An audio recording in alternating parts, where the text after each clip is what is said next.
할렐루야. 우리는 모두 다 은혜가 필요한 사람입니다. 한 주일 동안 하나님의 은혜가 필요하심을 알고 주의 은혜 붙잡고 사셨습니까? 우리가 살아가는 인생에서 어떻게 보면 가장 뛰어나고 하나님께서 보시기에 의롭다고 했던 그 노아조차도 전 세계 의인들 중에서도 의인이라고 뽑힐 수밖에 없었던 그런 노아조차도 1등 인생, 멋진 인생에도 하나님의 은혜가 아니면 넘어질 수밖에 없었다 하는 사실을 우리가 지난주에 살펴보았습니다. 하나님이 은혜로 붙잡지 않으시면 하나님이 베푸신 그 풍성함 속에서 그 포도나무 열매가 잔뜩 열리고 그걸로 인해서 포도주를 짓게 하는 하나님의 회복의 은혜와 은총 속에서도 오히려 하나님께 영광 돌리기는커녕 하나님의 마음을 아프게 하는 결과로 나타나게 되더라 하는 것이죠. 여러분, 우리 인생들이 그렇습니다. 우리의 삶에 하나님의 은혜가 임하지 않으면 하나님 앞에 섰다라고 자랑할 수 있는 인생이 하나도 없다라는 사실을 우리가 기억해야 합니다. 인류가 범죄하고 인류가 타락하고 난 이후에 반복적으로 지속적으로 나타나고 있는 인류의 특징을 우리가 성경을 통해서 보면 바로 우리의 연약함, 우리의 한계, 정말 어쩔 수 없는 죄악 가운데 살아가고 있는 우리의 모습을 볼 수밖에 없더라 하는 거죠. 여러분, 창세기 1장부터 11장까지의 기록이 창세기의 한 부분을 이룹니다.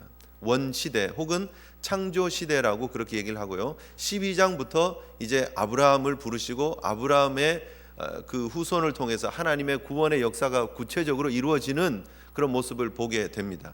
1장부터 11장까지의 그 많은 사건들 중에서 특별히 큰 굵직굵직한 거를 꼽자라면 4개를 꼽을 수 있습니다. 첫 번째는 뭘까요? 1장에 나타나는 창조의 역사겠죠. 창조의 역사. 그리고 나서요? 타락이 나타나죠.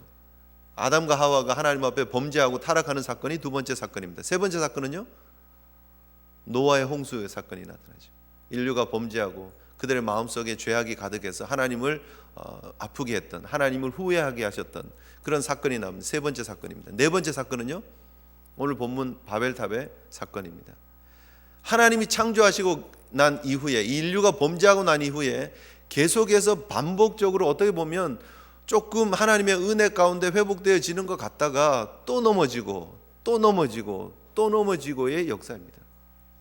하나님이 직접 창세기 12장을 통해서 개입하시는 그 시점 이후에 하나님의 역사하심이 나타나고 하나님의 간섭하심이 나타나고 나서 우리 인류가 소망을 하나님으로부터 얻을 수 있는 것이지, 그 이전까지는 역시 우리 인류는 소망이 없었다 하는 것을 우리가 보게 된다라는 거죠. 여러분, 창세기 3장 5절 6절 가서 다시 한번 잠깐 보실까요? 잠깐 앞으로 가시겠습니다.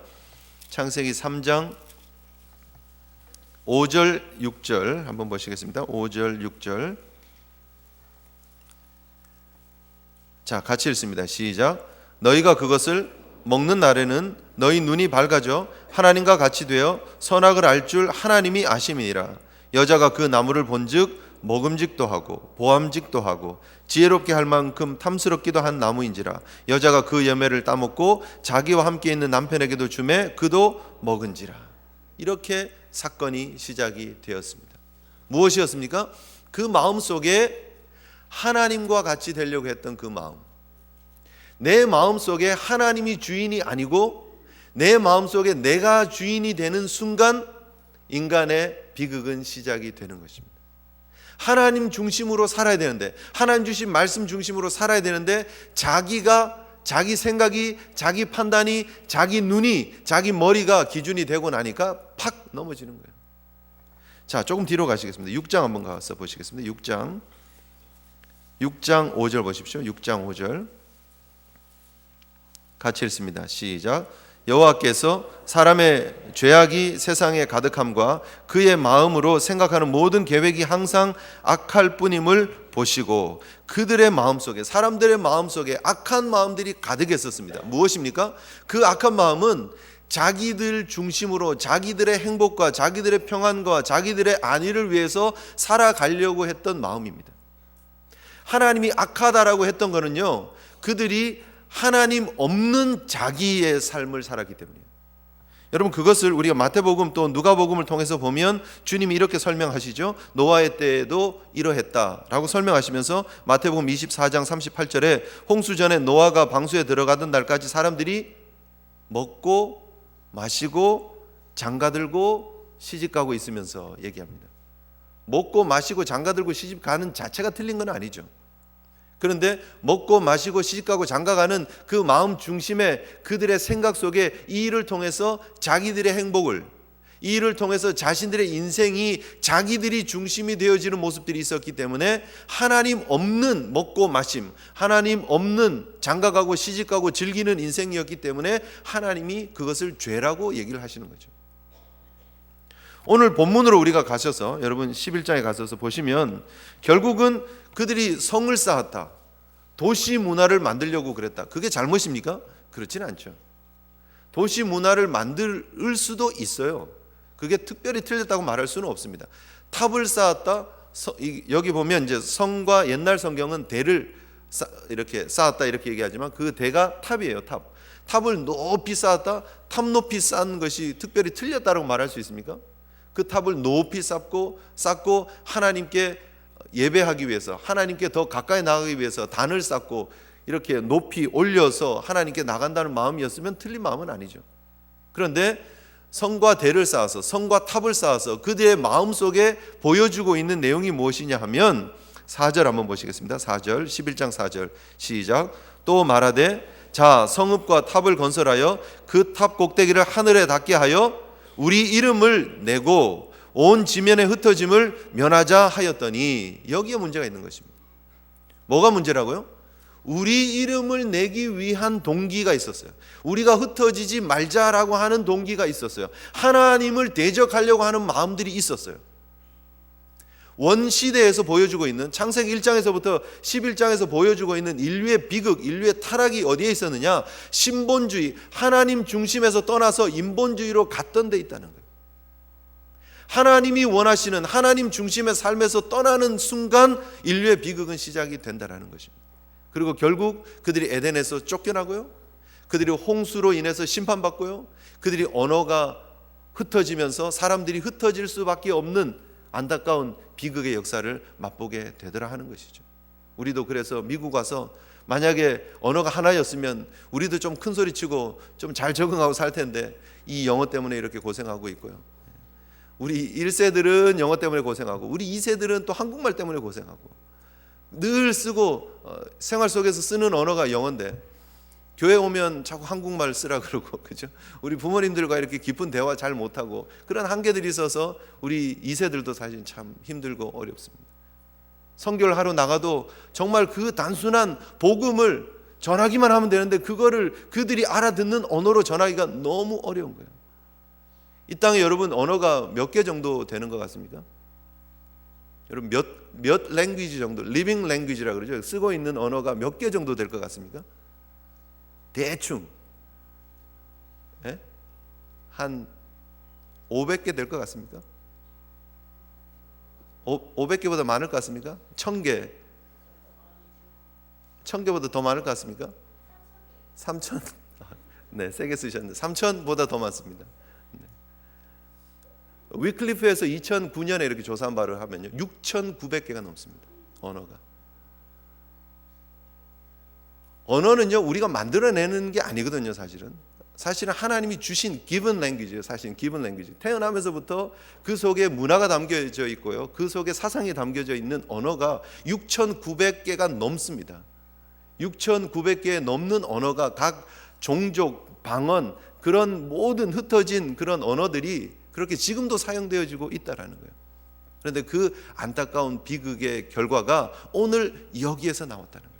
그리고 그 원인을 살펴보니까 창세기 1장부터 11장까지를 쭉 보니까 결국 그 원인이, 그 중심이 어디에 있느냐? 하나님을 떠나니까 하나님 없는 인본주의적으로 사니까 하나님이 주시는 그런 비참한 결과의 모습이었다 하는 것을 우리가 성경을 통해서 보게 되는 것입니다. 여러분, 오늘도 우리가 하나님 떠나고 인본주의로 살아가면 이 스토리는, 이 사건들은 반복되어질 수밖에 없다라는 사실을 우리가 기억하셔야 합니다. 바벨의 이야기는 과거에 한번 성경에 있었던 그런 사건으로 끝나는 것이 아니고 오늘도 우리의 삶에 수많은 반복을 통해서 나타나고 있습니다. 인간이 어떤 일들을 겪으면요, 대책을 세웁니다. 예를 들면 해일이 났어요. 해일이 나서 막 해안가에 있는 마을들이 이렇게 덮쳤어요. 그러면 어떻게 합니까? 그 뚝을 쌓죠. 방파제를 이렇게 만들어 가지고 넘어오지 않게끔 최대한 노력을 합니다. 더 이상 우리가 이런 일로 인해서 피해를 당하고 사람이 죽는 일이 없어야 되겠다 해서 막 여러 가지 조치를 취합니다. 그런데 그 조치가 어느 정도죠? 지금까지 역사상 있었던 해일의 높이보다 조금 더 높게, 그죠? 조금 더 높이 합니다. 그런데 항상 사고가 나면 어떠죠? 그것보다 더 큰 사고가 나서, 사실 그거보다 이렇게 작은 낮은 해일은요, 오면 뉴스거리도 안 됩니다. 왔다가 그냥 사라지기 때문에. 꼭 뉴스는 그거보다 또 더 큰 규모의 해일이 오기 때문에 문제가 되는 거죠. 쓰나미 전에 일본이 얼마나 그 해안선을 잘 방비를 했습니까? 얼마나 세멘트를 갖다가 부었습니까? 얼마나 튼튼하게 만들었습니까? 그런데 쓰나미가 오니까 그냥 확 무너져 버렸잖아요. 안타깝게. 그죠? 사람이 하는 일이, 사람이 대책을 세우는 일이 항상 한계가 있더라는 거죠. 오늘 본문을 보면 여러분, 이들이 동방으로 옮기다가 시날 평지를 만났다, 그렇게 얘기를 하고 있습니다. 시날 평지를 만난 것이 얼마나 큰 축복이었다는 사실을 그들은 깨닫지 못해요. 시날이 어디냐 하면은요, 지금의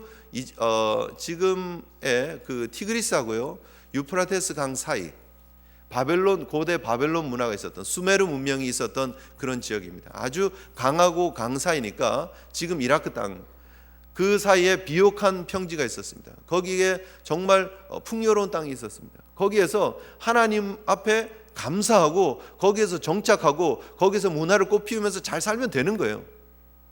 하나님이 길을 옮기게 하셔서 그곳으로 인도하셨으면 거기서 하나님의 은혜였구나 하고 감사하게 살면 되는 거예요. 그런데 그들이 주변을 보니까 이쪽으로도 강이 흐르고 이쪽으로도 강이 흐르는 거예요.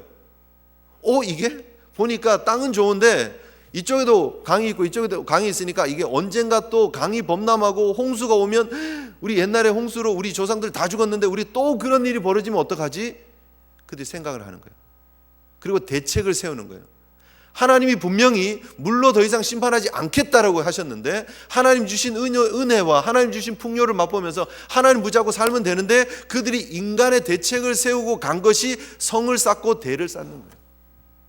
결국 하나님 주신 말씀은 저기 뒷전이고, 우리 생각으로 우리 주변의 환경을 보니까 여기도 강이 있고 여기도 강이 있고, 이러다가 과거에 그런 재앙이 또 반복되는 거 아니야. 우리의 머리가 순식간에 막 돌기 시작하는 거예요. 그러면서 대책을 세우는 것이 성을 쌓고 대를 쌓는 거예요. 여러분, 우리의 생각하는 것이, 우리의 대책이라는 것이 하나님 없는, 하나님의 말씀에서 떠난, 하나님의 계획에서 떠난 모습이라면 이렇게 비극을 낳을 수밖에 없다는 사실을 우리가 기억하셔야 됩니다.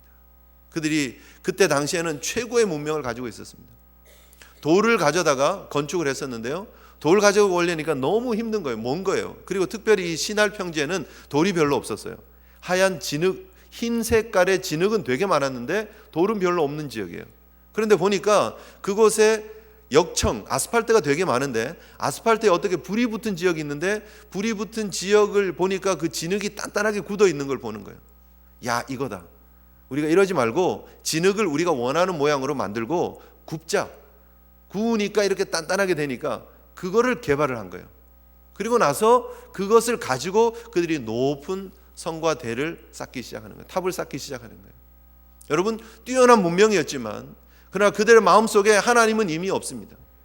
자기들의 대책만 있습니다. 자기들의 안위를 생각하고 자기들의 이름을 높이 쌓고, 이제는 하나님이 어떻게 해도 우리는 괜찮아라고 하는 그런 높은 성문화, 그리고 높은 대를 쌓는 문화를 만들어가기 시작하더라는 거죠.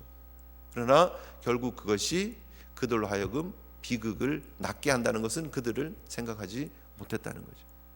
오늘날에도 여러분, 우리가 많은 문명들이, 문화들이 발전되어져 가고 있습니다. 여러분, 그것이 우리를 행복하게 합니까? 행복하게 할 것 같습니까, 여러분? 그렇지 않죠. TV가 우리 인류의 속에 들어오고 난 이후에 우리 가족들 간의 대화가 사라졌습니다. 집에 들어오면요, 다들 TV 앞에 앉아가지고 뭐 하나 그냥 채널, 옛날에는 이렇게 돌리고 요즘은 이렇게 돌리고, 그죠? 이제는 조금 지나면 채널 4 뭐 이러면 바뀌겠죠. 이제 그럴 때가 올 겁니다. 이렇게 앉아가지고 이렇게 하고 손으로 이렇게 휙 하면 다음 채널이 탁 나오고, 그럴 때가 올 겁니다. 금방 옵니다. 얼마 남지 않았습니다. 더 행복하십니까? 아니죠. 밥을 먹는 둥 마는 둥, 밥 대충 떠가지고요 소파에 앉아가지고 막 먹으면서, 그것도 아니면 그냥 마이크로 오븐에다가 데워가지고 띵 하면 꺼내가지고 그냥 먹고, 그게 현대의 모습입니다. 그게 행복합니까? 이번 주 중에 삼성에서 또 새로운 스마트폰을 하나 만들어서 목요일 날 타임스퀘어 저기 그 어디죠? 그 어디죠? 라디오 시티의 홀, 거기에서 발표를 했습니다. 뮤지컬식으로 해서 아주 멋있게 했습니다. 새로 나온 스마트폰은요, 이렇게 보다가요, 이렇게 문장이나 기사나 이렇게 신문이나 이렇게 보다가 다 읽고 밑을 딱 보면 밑에 그 다음 글들이 이렇게 올라옵니다. 손으로 이렇게 대고 이렇게 밀 필요가 없습니다. 이렇게 보고 이렇게 약간 각도가 올라가서 밑을 착 쳐다보면 그 다음 글들이 쫙 올라옵니다. 대단하죠, 그죠? 영화를 이렇게 보다가 누가 불러서 딱 쳐다보면 이 영화가 멈춥니다. 그리고 다시 쳐다봐야 이게 리즘이 됩니다. 이게. 그러다가 배가 고파가지고 밥 좀 먹으려고 밥을 딱 먹는 순간 멈춥니다. 다시 딱 보면 계속합니다. 신기하지 않습니까? 이 핸드폰에 사진이 이렇게 있으면 옛날에는 손으로 이렇게 밀어야 되잖아요. 이제는 손으로 그냥 이렇게 제스처만 하면 그 다음 페이지로 넘어갑니다. 언어 번역 시스템이 있어가지고요, 이제는 다양한 언어들을 그냥 자동으로 번역해서 텍스트로 보낼 수도 있고, 번역해서 그 서비스를 활용할 수 있는 그런 서비스까지 포함되어져 있다라고 얘기를 합니다. 그런데 그렇게 발전되어져 가는 그런 문명기기가 우리를 더 편안하게 합니까? 우리를 더 행복하게 합니까? 그렇지 않습니다. 제가 작년에 한국에 가보니까요, 한국은 트레인 안에 이게 인터넷이 다 되잖아요. 그런데 제가 탔던 그 칸에 어떤 칸, 언제, 시간 뭐 이런 거 상관없어요. 모든 사람들이 다 전화기 꺼내가지고 그거 보고 있습니다. 모든 사람들이 다 그거 보고 있습니다. 한 진짜 10명이면 1명 정도 안 보는 사람이 있을까? 그 외에는 다 그거 꺼내서, 젊은 애들은 그거 꺼내서 만화 봅니다. 어른들은 그거 꺼내서 뉴스 봅니다. 아니면 뭐 이렇게 텍스트 보내고, 아니면 뭐 페이스북 하고. 소셜 네트워크를 이루는 것이, 사실 소셜 네트워크를 이루는 것이 뭐 페이스북, 트위터 뭐 그런 건데, 사실 그런 것 때문에 사람들의 관계가 더 멀어집니다. 사람들이 사람을 만나서 대화하는 걸 불안하게 생각한대요. 특별히 젊은이들은. 전화하는 게 불편하대요. 전화로 무슨 말을 어떻게 해야 될지 잘 모른대요. 그래서 텍스트로 빨리 보내고 끝. 텍스트는 편한데 전화하는 건 불편하대요. 사람들과 말하는 게 불편해졌습니다. 그게 문명입니다, 여러분. 더 발전하고 더 행복할 것 같으지만 더 고립되고 더 외로워지고 더 머리를 스크린 속에다 집어넣고, 사람들 주변에 누가 와 있는지, 어떤 일들이 벌어지는지 전혀 상관없습니다. 세계 모든 뉴스는 아는지 모르지만 옆에서 내 주변의 식구들이, 내 주변의 친척들이, 내 아내가, 내 남편이 외로워하는지를 모르는 그런 시대를 살아가고 있습니다. 행복합니까? 행복하냐는 거죠. 우리가 만드는 이 문명은, 하나님 떠난 문명은 절대 행복한 문명을 만들어갈 수 없다라는 사실을 우리가 기억해야 됩니다. 우리가 오늘도 또 다른 바벨을 만들고 있지는 않습니까? 우리가 오늘도 또 의식하지 못하는 사이에 내 이름을 드러내기 위해서, 우리의 흩어짐을 면하고 우리의 이름을 드러내기 위해서 문명을 만들고 문화를 만들고 있는지 모르지만, 그 속에 하나님이 임재하지 못한다면 우리는 다 뿔뿔이 흩어질 것이고 하나님 없는 문화를 만들어가고 있는 것일 뿐입니다. 분명히 우리가 기억해야 될 부분들이 여기에 있습니다. 오늘도 바벨은 만들어지고 있다라는 거예요. 내 인생 속에 하나님 없는 인본주의적인 삶을 살아가면 그것이 또 다른 바벨을 만드는 것이다. 내가 미국 와서 성공해야지가 하나님 없는 성공되면 그게 바벨이 되는 거예요. 내가 공부를 해서, 내가 학위를 따서, 내가 좋은 직장에 가서 내가 행복한 가정을 이루고 내가 성공해야지, 하나님 없는 것이 되면 그것이 바벨이 되는 것이라는 거죠. 하나님 붙잡으시고 다시 신본주의로 돌아가시는 저와 여러분 되시길 주님 이름으로 축복합니다. 오늘 우리가 특별히 성례주일입니다. 성례주일에 이 바벨의 사건을 보면서 우리가 분명히 기억해야 될 중요한 사건이 한 가지 있습니다. 인간이 노력하는 모든 행복을 위한 노력은 결국 실패할 수밖에 없다라는 거예요. 그러나 하나님이 세우시는 행복, 하나님이 만들어 가시는 행복은 진정한 행복, 진짜 행복이라는 거예요. 바벨은 흩어지게 했지만 십자가는 회복입니다. 십자가는 하나로 만듭니다. 십자가는 모든 흩어진 문명을, 모든 흩어진 방언을, 모든 흩어진 족속을 예수의 이름 앞에 하나로 묶는 역사가 있는 줄 믿으시기를 바랍니다. 예수 없는 문명은요, 서로 갈등하는 거예요. 예수 없는 문명은 서로 반목하는 거예요. 서로 전쟁하는 거예요. 같은 동족끼리도 죽이고 싸우는 거예요. 예수의 이름이 들어가야, 십자가의 은혜가 들어가야 그곳에 회복이 있고 사랑이 있고 은혜가 넘치는 역사가 나타나는 줄 믿으시기를 바랍니다.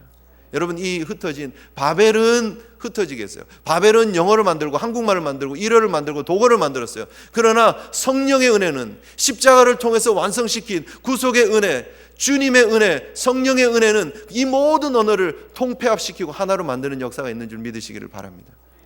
여러분, 성경을 한 곳 보시겠습니다. 사도행전 2장 4절 보시겠습니다. 사도행전 2장 4절.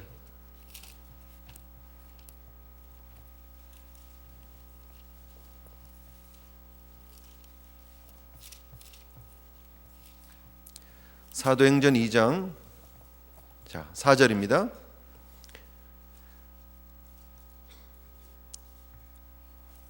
(4절부터) 우리 11절까지 말씀 한번 읽어보겠습니다. 시작. 그들이 다 성령의 충만함을 받고 성령이 말하게 하심을 따라 다른 언어들로 말하기를 시작하니라. 그때에 경건한 유대인들이 천하 각국으로부터 와서 예루살렘에 머물러 있더니 이 소리가 나매 큰 무리가 모여 각각 자기의 방언으로 제자들이 말하는 것을 듣고 소동하여 다 놀라 신기하게 여겨 이르되, 보라, 이 말하는 사람들이 다 갈릴리 사람이 아니냐? 우리가 우리 각 사람이 난 곳 방언으로 듣게 되는 것이 어찌 됨이냐? 우리는 바데인과 메데인과 엘람인과 또 메소포타미아, 유대와 갑바도기아, 본도와 아시아, 부르기아와 밤빌리아, 애굽과 및 구레네에 가까운 리비아 여러 지방에 사는 사람들과 로마로부터 온 나그네 곧 유대인과 유대교에 들어온 사람들과 그레데인과 아라비아인들이라. 우리가 다 우리의 각 언어로 하나님의 큰 일을 말함을 듣는도다 하고. 아멘이십니까? 성령의 강림의 역사가 일어나니까 급하고 강한 바람 같은 소리, 불의 혀같이 갈라지는 성령의 역사가 임하고 나니까 온 언어로 사람들이 그 복음의 메시지를 듣게 되는 역사가 나타난다는 거죠. 이것이 십자가의 은혜입니다. 이것이 하나님이 우리에게 주신 은혜입니다. 여러분, 우리가 이 땅에 살아가는 모든 사람들이, 흩어져 있는 모든 사람들이 언어로 인해서 흩어지고 문화로 인해서 흩어지고 자기들의 생각으로 인해서 흩어지는 모든 민족들이 하나가 될 수 있는 유일한 길이 있는데, 그것은 바로 십자가의 은혜, 성령의 은혜인 줄 믿으시기를 바랍니다. 그 성령의 은혜가 우리에게 임하면 모든 언어가 똑같은 얘기를 하는 거예요. 모든 언어가 십자가의 은혜를 얘기를 하는 거예요. 모든 언어가 하나님의 은혜를 얘기를 하는 거예요. 모든 언어가 구원의 은총을 얘기를 하는 거예요. 구원의 비밀을 얘기를 하는 거예요. 그 십자가의 은혜 때문에 흩어졌던 우리가, 나뉘어졌던 우리가 그리스도 안에서 한 몸을 이루고 한 지체를 이루고 온 민족과 족속과 방언들이 한 주님의 은혜 가운데 하나가 되어지는 역사가 나타나는 것입니다. 저와 여러분들이 오늘 우리가 한 성례를 하면서 하나님 앞에 영광 돌릴 수 있는 이유가 무엇입니까? 십자가로 하나 되게 하신 화목의 은혜에 있는 줄 믿으시기를 바랍니다. 계시록 한 곳 더 보시겠습니다. 요한계시록 7장 보시겠습니다. 요한계시록 7장.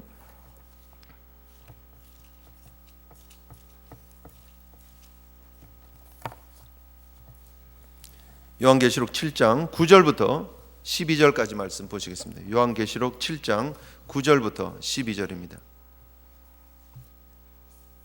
계시록 7장 9절부터 12절입니다. 시작. 이 일 후에 내가 보니 각 나라와 족속과 백성과 방언에서 아무도 능히 셀 수 없는 큰 무리가 나와 흰옷을 입고 손에 종려 가지를 들고 보좌 앞에 어린 양 앞에 서서 큰 소리로 외쳐 이르되 구원하심이 보좌에 앉으신 우리 하나님과 어린 양에게 있도다 하니 모든 천사가 보좌와 장로들과 내 생물의 주위에 서 있다가 보좌 앞에 엎드려 얼굴을 대고 하나님께 경배하여 이르되 아멘. 찬송과 영광과 지혜와 감사와 존귀와 권능과 힘이 우리 하나님께 세세토록 있을지어다. 아멘 하더라. 아멘. 아멘이십니까? 바로 이것이 십자가를 통해서 회복시킨 하나님의 은혜의 아름다운 그림입니다. 인본주의는 흩어지게 합니다. 인본주의는 망하게 합니다. 하나님 없는 인생은 슬퍼할 수밖에 없습니다. 고립될 수밖에 없습니다. 그러나 주님 붙잡으면, 십자가 붙잡으면, 하나님 붙잡으면 우리가 계시록을 통해서 보는 이 아름다운 찬양의 주인공으로 우리 모두가 하나님 앞에 부름받게 되는 줄 믿으시기를 바랍니다. 구원하심이 보좌에 앉으신 우리 하나님과 어린 양께 있도다. 모든 족속과 방언에 다양한 언어들이 6,900개가 넘는 언어들이 하나님 앞에 동일한 찬양을 드릴 수 있는 역사가 십자가 때문에 이루어졌음을 믿으시기를 바랍니다. 오늘 그 은혜와 사랑 앞에 우리가 성찬의 자리에 나가는 것입니다. 그 주님의 은혜가, 그 주님의 십자가가 우리를 하나로 만드셨음을 기억하고 주의 은혜 앞에 나가는 저와 여러분 되시기를 주님의 이름으로 축복합니다. 함께 잠시 기도하는 시간 가졌으면 좋겠습니다. 우리 하나님 앞에 하나님께서 우리에게 베푸신 은혜가 얼마나 크신지 다시 한번 우리 자신을 돌아보면서 하나님 은혜에 감사하면서 우리 잠시 기도하시겠습니다.